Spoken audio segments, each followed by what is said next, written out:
여러분 안녕하십니까? 6월 12일 수요일의 뉴지스탁 마감 시황 뉴스입니다. 트럼프 미국 대통령이 김정은 북한 국무위원장으로부터 친서를 받았다는 소식에 오늘은 남북 경협주가 동반 강세를 보였나요?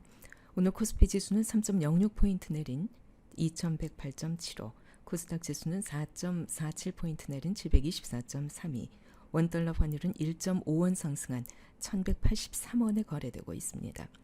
코스피 시장에서는 외국인이 7억 원, 개인이 963억 원어치 순매도했고 기관은 1,001억 원어치 순매수했습니다.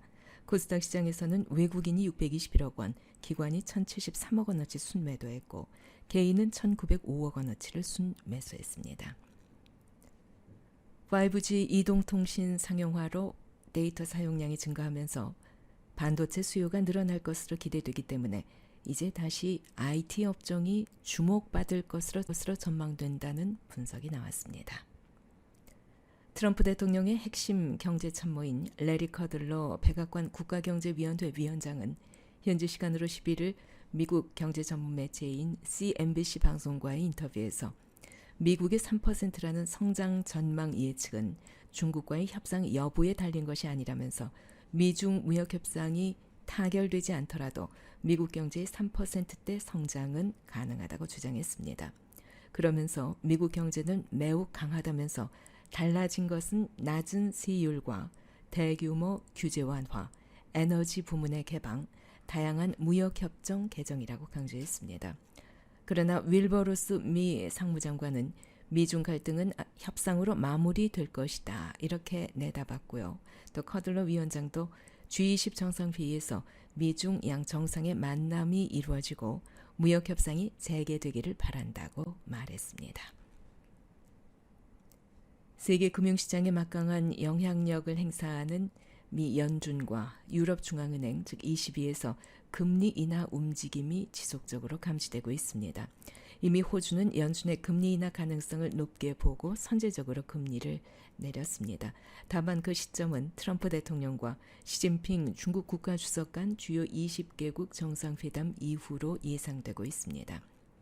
시카고 상품거래소 연방기금 금리선물시장은 오는 18일부터 19일 FOMC에서 금리를 내릴 가능성은 22.5% 반영했고 7월에는 62.7%를 반영하고 있습니다. 미국 민주당에서도 수출과 제조업 촉진을 위해서 달러 가치를 적극적으로 관리해야 한다는 주장이 나오고 있습니다. 또 ECB도 금리 인하에 동참할 수 있다는 관측이 계속 제기되고 있습니다. ECB는 지난 6일 통화정책회의 이후 발표한 성명에서 2020년 중반까지 기준금리를 현행 0%대로 유지할 것이라고 밝혔습니다. 그러나 이어진 기자회견에서 마리오 드라기 총재는 인플레이션을 자극하기 위해 금리 인하 또는 신규 채권 매입 논의를 시작했다고 밝히기도 했습니다. 우리 한국은행도 최근 호주의 금리 인하 결정 배경을 면밀하게 분석한 것으로 전해지기도 했습니다. 오늘 특징 종목입니다. 롯데 정밀화학 2분기 호실적 기대감으로 4.18% 상승 마감했습니다. 클리오 본격적인 실적 성장이 기대됩니다. 5.46% 상승 마감했습니다. 덱스터 2분기 영업이익이 20억 원으로 분기 최대 실적 기록하면서 흑자 전환 기대됩니다. 8.33% 상승 마감했습니다. HL 사이언스 2분기에도 호실적 기대되고 새싹벌이 성장 기대감으로 5.41% 상승 마감했습니다. SNS텍 올해 OLED와 비메모리 반도체로 실적이 턴어라운드 될 것이라는 기대감에 4.14% 상승 마감했습니다. 코엘패션 하반기로 갈수록 실적 모멘텀이 뚜렷해질 것으로 전망됩니다. 4.24% 상승 마감했습니다.